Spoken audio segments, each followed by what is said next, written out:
प्रदेश के पूर्व अध्यक्ष व सांसद एक दिवसीय दौरे पर आज छिंदवाड़ा। प्रदेश के पूर्व अध्यक्ष व सांसद राकेश सिंह आज एक दिवसीय दौरे पर छिंदवाड़ा पहुंचे हैं, जहां उन्होंने सर्किट हाउस में पौधरोपण के कार्यक्रम में भाग लिया। जिसके बाद बीजेपी कार्यालय में पत्रकारों से चर्चा की, जहां उन्होंने मोदी सरकार 2 के 1 वर्ष के कार्यकाल की उपलब्धियों के बारे में अवगत कराया। प्रदेश के पूर्व अध्यक्ष व सांसद राकेश सिंह ने प्रदेश में आगामी समय में होने वाले चुनाव में कहा कि बीजेपी 24 में से 24 सीट जीतेगी।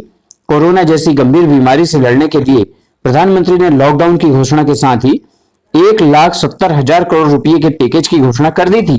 लॉकडाउन 2 की बात आई तो 20 लाख करोड़ रुपए के आर्थिक पैकेज की घोषणा की, जो दुनिया का सबसे बड़ा आर्थिक पैकेज है, जो हमारी जीडीपी का 10% है। और जो बड़े आर्थिक पैकेज की घोषणा की है वह नीचे तक आ रहा है, जिसके चलते सभी को बड़ी संख्या में राहत मिलने वाली है। वहीं देश के पूर्व अध्यक्ष व सांसद राकेश सिंह ने कमलनाथ सरकार पर निशाना साधते हुए कहा कि अगर इनकी 15 महीने की सरकार नहीं बनी होती तो इनकी वास्तविक स्थिति सामने नहीं आती। तबादला उद्योग चलाया, माफियाओं को संरक्षण दिया, किसानों को धोखा दिया, कर्ज माफी के नकली प्रमाण पत्र बांटे गए, रोजगार के नाम पर युवाओं को धोखा दिया गया, जिसके चलते प्रदेश की जनता में भयंकर आक्रोश है।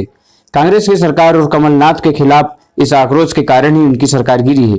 दिग्विजय सिंह के धोखे में सरकार गिरा बैठे कांग्रेस की सरकार अपने आंतरिक कारणों के चलते गिरी है।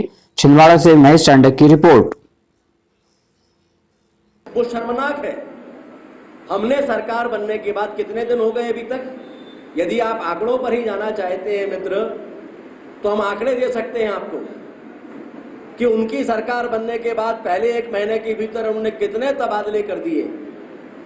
और हमने पूरी मर्यादाओं की चिंता करते हुए इस बात की परवाह नहीं की हमने कि ये जो नियुक्तियां हुई थी ये कांग्रेस के कार्यकाल में हुई थी, बल्कि हमने ये माना कि ये लोग ये व्यवस्था का हिस्सा है। सरकारें बदलती हैं, लेकिन केवल इसीलिए कि सरकार हमारी बन गई हम इनके तबादले कर दें, ये हमने नहीं किया। आवश्यकता के अनुसार तबादले हुए हैं और अभी भी जो नियुक्तियां उनके समय थी वो सब यथावत हैं बड़ी संख्या में। भीषण महामारी का संकट है, कोरोना जैसी महामारी। दुनिया के विकसित देशों ने भी इसके सामने घुटने टेक दिए थे, लेकिन हमारे देश के प्रधानमंत्री ने हौसला दिखाया, देश की जनता को संबोधित किया और ये कहा कि ये संकट है पूरी दुनिया के लिए है, लेकिन भारत देश की जनता के साहस के बूते इसको अवसर में बदलेगा और उस दिशा में तेजी के साथ हम आगे बढ़े। लॉकडाउन की घोषणा होने के साथ ही 1,70,000 करोड़ रुपए के पैकेज की घोषणा की थी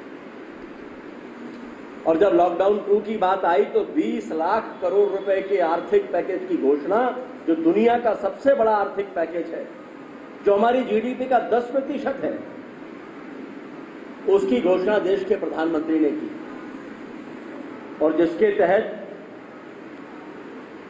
देश के हर क्षेत्र को छुआ। देश स्वावलंबी भारत के रूप में विकसित हो, आत्मनिर्भर भारत के रूप में विकसित हो, जो महात्मा गांधी ने कहा था, जो पंडित दीनदयाल उपाध्याय ने कहा था, जो जब भारत सोने की चिड़िया कहा जाता था तब वो भारत की ताकत थी। गांव-गांव में कुटीर उद्योग स्थापित हो, किसान आत्मनिर्भर हो, हर गांव की अपनी एक स्वतंत्र व्यवस्था हो। इसके लिए स्वावलंबी भारत, आत्मनिर्भर भारत पैकेज की घोषणा की। वहीं कांग्रेस इसका राजनीतिक लाभ लेने की कोशिश करती रही है। यह दुर्भाग्यपूर्ण है, यह नहीं होना चाहिए। यह संकट का समय है, इसमें किसी तरह की राजनीति नहीं होना चाहिए थी, लेकिन अपनी एक असफल सरकार को बचाने की असफल कोशिश के बाद कांग्रेस के नेताओं ने लगातार राजनीति की इन मुद्दों को लेकर भी, लेकिन प्रदेश और देश की जनता इन सारी बातों को जानती है और इसीलिए समय आने पर माकूल जवाब कांग्रेस को जनता देने वाली है।